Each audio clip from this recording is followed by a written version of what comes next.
L'âge d'or d'Hollywood, entre 1910 et 1970, était une époque où l'homosexualité et la bisexualité étaient considérées comme profondément tabous, forçant de nombreux acteurs et actrices à cacher leur véritable identité sexuelle. Durant cette période, ceux dont les préférences ne se conformaient pas aux normes sociétales étaient confrontés à la dure réalité d'une potentielle destruction de carrière si leur vie secrète était dévoilée. Malgré leur lutte personnelle, ces stars ont contribué à façonner l'histoire du cinéma pour toujours. Aujourd'hui, nous nous penchons sur la vie de 19 stars de l'ancien Hollywood secrètement homosexuels et sur les causes de leur mort prématurée. Rudolph Valentino. Rudolph Valentino, la star légendaire du cinéma muet des années 1920, est devenu un bourreau des cœurs mondial avec ses rôles romantiques. Cependant, des rumeurs sur sa sexualité ont assombri sa renommée. Son premier mariage avec l'actrice Jean Hacker s'est terminé le soir de leurs noces, suscitant des interrogations, tandis que son second mariage avec Natasha Rambova n'a pas duré non plus. Valentino a fait face à des spéculations sur ses relations étroites avec des hommes, dont l'acteur français Jean Hacker. Les biographes Émilie Lédé et Alan Ellenberger s'accordent généralement à dire qu'il était très probablement hétérosexuel, bien que des documents de la succession de l'auteur Samuel Stewart suggèrent qu'ils étaient des partenaires sexuels. Valentino a nié être gay, mais ses manières efféminées ont alimenté les rumeurs. Malgré ses efforts pour prouver sa masculinité, les chuchotements n'ont jamais complètement disparu. Will Gere. Will Gere, surtout connu pour son rôle de grand-père Zébulon Walton dans La famille des collines, The Walton, a vécu une vie pleine de vérités cachées. Dans les années 1930, Gere a eu une relation amoureuse avec le militant des droits des homosexuels Harry, mais ils se sont finalement séparés lorsque Gere a décidé d'épouser l'actrice Herta Ware et d'avoir des enfants. Bien que Gere ait choisi de fonder une famille avec Ware, ils ont divorcé en 1954. Malgré cela, Gere est resté ouvert avec elle sur sa sexualité. Son activisme à la fois au sein du Parti communiste et dans les cercles des droits des homosexuels était connu de certaines communautés. Alors que Gere a gardé son orientation sexuelle largement privée de son vivant, son amour pour elle et son engagement à la fois pour les causes sociales et pour sa famille ont été des aspects déterminants de sa vie. Gere est décédé en 1978, laissant derrière lui un héritage tant à l'écran qu'en dehors. Libras. Le flamboyant et mondialement célèbre pianiste Libras a gardé sa sexualité comme un secret jalousement gardé tout au long de sa vie. Malgré des rumeurs répandues, il n'a jamais publiquement reconnu être gay. Au lieu de cela, il a dissimulé sa véritable identité avec des histoires sur ses amitiés et de supposés liens amoureux avec des femmes, dépeignant souvent une image hétérosexuelle. En fait, il a même alimenté cette perception dans des articles comme « Les femmes mûres sont les meilleures ». Le meilleur pianiste de la télévision révèle quel genre de femme il épouserait, où il parlait de sa partenaire féminine idéale. En coulisses, cependant, Libras avait des relations avec des hommes, notamment Scott Thorson, qu'il a plus tard poursuivi pour pension alimentaire, palimony. Même si les rumeurs allaient bon train et que les tabloïds faisaient allusion à la vérité, Libras a maintenu son personnage public jusqu'à sa mort en 1987 de complications liées au sida, laissant le monde s'interroger encore sur l'homme derrière le sourire éblouissant et les costumes à paillettes. Sir John Gielgud. Sir John Gielgud, l'un des acteurs les plus célèbres du théâtre britannique, a eu une carrière qui s'est étendue sur plus de 6 décennies. La sexualité de Gielgud était largement un secret de polichinelle dans le monde du théâtre, bien qu'il l'ait gardé privé pendant la majeure partie de sa vie. En 1953, il a été arrêté pour sollicitation à des fins immorales, une accusation souvent utilisée contre les hommes homosexuels à l'époque. Malgré le scandale, Gielgud a continué à travailler et est devenu une figure vénérée dans la communauté des acteurs, connu pour ses performances magistrales tant sur scène qu'au cinéma. César Romero. César Romero, célèbre pour son rôle du Joker dans la série Batman des années 1960, était l'un des Latin lovers classiques d'Hollywood. Cependant, Romero ne s'est jamais marié et il y a eu des rumeurs de longue date concernant sa sexualité. Bien qu'il ait été lié à plusieurs vedettes féminines, il était largement admis qu'il était gay, bien qu'il ne l'ait jamais confirmé publiquement. Romero a préservé sa vie privée et est resté très apprécié pour ses rôles suaves et charismatiques. Raymond Burr. Raymond Burr, surtout connu pour son rôle emblématique de Perry Mason, était un autre acteur dont la sexualité était un secret bien gardé de son vivant. Burr a soigneusement façonné une image publique en inventant des histoires sur une femme et un enfant qui seraient prétendument décédés. Mais en réalité, il a eu des relations à long terme avec des hommes. Son partenariat de 35 ans avec Robert Benevide n'a été connu du public qu'après la mort de Burr en 1993. Tony Randall. Tony Randall, connu pour son rôle de Félix Inger dans The Odd Couple, a fait face à des rumeurs sur sa sexualité tout au long de sa carrière. Bien qu'il ait été marié à sa première femme pendant 50 ans, les manières efféminées de Randall et ses choix personnels ont conduit à des spéculations sur son orientation. Après la mort de sa femme, Randall en a surpris plus d'un en épousant une femme beaucoup plus jeune et en devenant père de 2 enfants, mais les rumeurs sur son homosexualité ont persisté tout au long de sa vie. James Mitchell. James Mitchell, qui a joué Palmer Cortland dans le feuilleton La Force du Destin, All My Children, a vécu sa vie d'homme gay en privé tout en profitant d'une longue carrière à Broadway et à la télévision. Il a eu une relation de 39 ans avec son partenaire Albert Wolski, un éminent créateur de costumes. Bien qu'il n'ait jamais fait son coming out public de son vivant, les amis proches et les collègues de Mitchell étaient au courant de sa relation à long terme. Montgomery Clift. Montgomery Clift, un bourreau des cœurs d'Hollywood connu pour des films comme Une place au soleil et Tant qu'il y aura des hommes, a lutté avec sa sexualité tout au long de sa vie. Clift était connu pour avoir eu des relations avec des hommes et des femmes, et ses batailles éternelles avec son identité ont contribué à une vie personnelle tumultueuse marquée par la toxicomanie. Bien qu'il n'ait jamais fait son coming out publiquement, ses amis proches, dont Elizabeth Taylor, connaissaient sa sexualité. Clift est décédé en 1966, laissant derrière lui l'héritage de l'une des stars les plus talentueuses et troublées d'Hollywood. George Nader, un bel acteur principal dans les années 1950, a vu sa carrière en prendre un coup lorsque des rumeurs sur sa sexualité ont commencé à faire surface. Bien qu'il n'ait jamais fait son coming out publiquement au cours de sa carrière hollywoodienne, Nader a par la suite vécu ouvertement avec son partenaire Mark Miller pendant plus de 55 ans.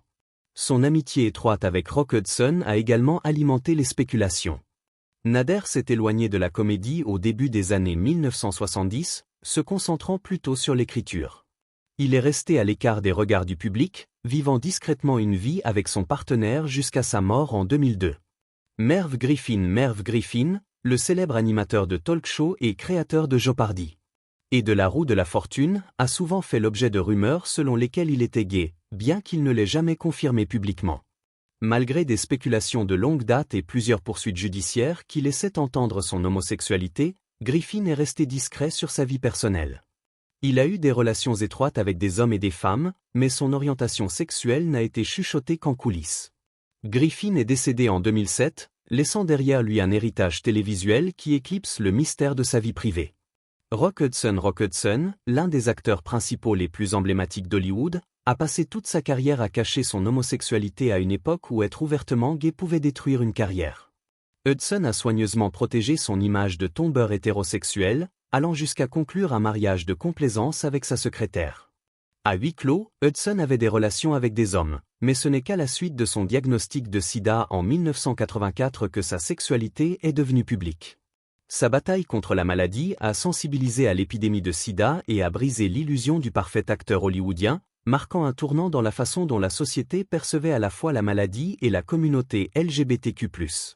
Hudson est décédé en 1985, mais son histoire reste un jalon dans l'histoire d'Hollywood. Kerwin Matthew, surtout connu pour ses rôles dans des films d'aventure fantastiques comme Le 7e voyage de Sinbad, a gardé sa vie privée très secrète. Bien qu'il n'ait jamais abordé publiquement sa sexualité, Matthew a vécu avec son partenaire Tom Nickel pendant plus de 46 ans. Après avoir quitté Hollywood à la fin des années 1960, Matthew a déménagé à San Francisco où il a vécu ouvertement en tant qu'homme gay. Il préférait garder sa vie personnelle à l'écart des projecteurs, mais ses proches étaient bien au courant de sa relation à long terme. Il est décédé en 2007. Paul Lynde, célèbre pour son humour sarcastique et ses apparitions dans Hollywood Square, était un comédien emblématique avec une personnalité ouvertement queer. Bien qu'il n'ait jamais officiellement fait son coming out, l'homosexualité de Lynde était largement connue au sein d'Hollywood, mais il la gardait secrète publiquement pour protéger sa carrière. En coulisses, il luttait contre des démons personnels, dont l'addiction à l'alcool, qui aurait pu être liée au fait de vivre dans le placard pendant une grande partie de sa vie. L'esprit vif de Lynde et son personnage flamboyant ont fait de lui une figure marquante dans le monde de la comédie, mais sa vie privée est restée largement cachée jusqu'à sa mort en 1982. Jack Cassidy, un acteur polyvalent connu pour ses rôles sur scène et à l'écran, a eu une vie personnelle tumultueuse. Alors qu'il était marié à l'actrice Shirley Jones, des rumeurs circulaient sur la bisexualité de Cassidy. Il était connu pour avoir eu des relations avec des hommes et des femmes, et ses luttes personnelles, y compris des problèmes d'alcool, ont fait des ravages sur sa carrière et sa vie de famille. La sexualité de Cassidy était un secret mal gardé à Hollywood, mais il ne l'a jamais abordé publiquement. Il est mort tragiquement dans un incendie de maison en 1976, laissant derrière lui un héritage complexe à la fois comme acteur de charme et comme individu tourmenté. Charles Gray, peut-être plus célèbre pour avoir joué le méchant Blofeld dans la série James Bond et le criminologue dans The Rocky Horror Picture Show, a vécu une vie relativement privée. Bien que Gray n'ait jamais discuté publiquement de sa sexualité, il était largement compris au sein de l'industrie qu'il était gay. Il est resté un personnage réservé hors de l'écran, évitant les projecteurs sur sa vie personnelle. Gray est décédé en 2000, laissant derrière lui une œuvre qui comprenait de nombreux rôles mémorables au cinéma et à la télévision. George Mahary, star de la populaire série des années 1960-66, a gardé sa sexualité secrète au sommet de sa gloire. Mahary a été arrêté en 1967 pour s'être livré à une conduite obscène avec un autre homme dans des toilettes publiques, un incident qui a endommagé sa carrière. Bien qu'il n'ait jamais fait son coming out publiquement, l'arrestation a exposé sa sexualité au public. Malgré ce revers, Mahary a continué à travailler à la télévision et au cinéma, bien que sa carrière ne se soit jamais complètement remise du scandale. Il a vécu une vie plus privée dans ces dernières années. Roddy McDowall, connu pour ses rôles dans La planète des singes et Quelle était verte ma vallée, était un acteur très aimé qui maintenait un niveau d'intimité sur sa vie personnelle. Bien qu'il n'ait jamais été publiquement hôte, la sexualité de McDowall était un secret de polichinelle à Hollywood, et il entretenait des amitiés étroites avec de nombreuses personnes de la communauté LGBTQ+. McDowall ne s'est jamais marié et préférait garder ses relations privées. Son professionnalisme et sa nature bienveillante lui ont valu le respect tout au long de sa carrière, et il est resté une figure chérie à Hollywood jusqu'à sa mort en 1998. Nigel Osborne, un acteur britannique respecté, surtout connu pour son rôle dans La folie du roi George et la série télévisée Yes Minister, n'a reconnu publiquement sa sexualité que plus tard dans la vie. Il a vécu avec son partenaire Trevor Bantam pendant plus de 20 ans, mais a gardé leur relation discrète pendant une grande partie de sa carrière. Ce n'est que lorsqu'Osborne a été dénoncé, outed, par la presse britannique lors des Oscars de 1995 qu'il a parlé ouvertement d'être gay. Osborne a géré la situation avec grâce, et son héritage d'acteur est resté intact. Il est décédé en 2001.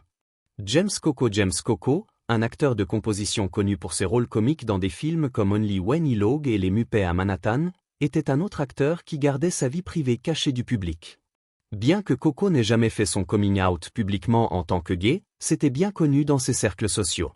Il a eu une carrière réussie au cinéma et à la télévision, et sa personnalité plus grande que nature a fait de lui une figure mémorable à Hollywood. Coco est décédé en 1987, laissant derrière lui l'héritage d'un interprète polyvalent et bien aimé. Dick Sargent, surtout connu pour son rôle de Darren Stephens dans Ma sorcière bien-aimée, Bewitched, a fait son coming out en 1991, devenant l'un des rares acteurs de son époque à le faire publiquement. Après des années passées à garder sa sexualité privée, Sargent est devenu un défenseur des droits LGBTQ+, se concentrant particulièrement sur la sensibilisation au VIH/SIDA. Son coming out a été un moment important à Hollywood, car il a utilisé sa plateforme pour soutenir la communauté gay. Sargent est décédé d'un cancer de la prostate en 1994, mais son courage d'être ouvert sur sa sexualité plus tard dans la vie a fait de lui un pionnier pour d'autres dans l'industrie.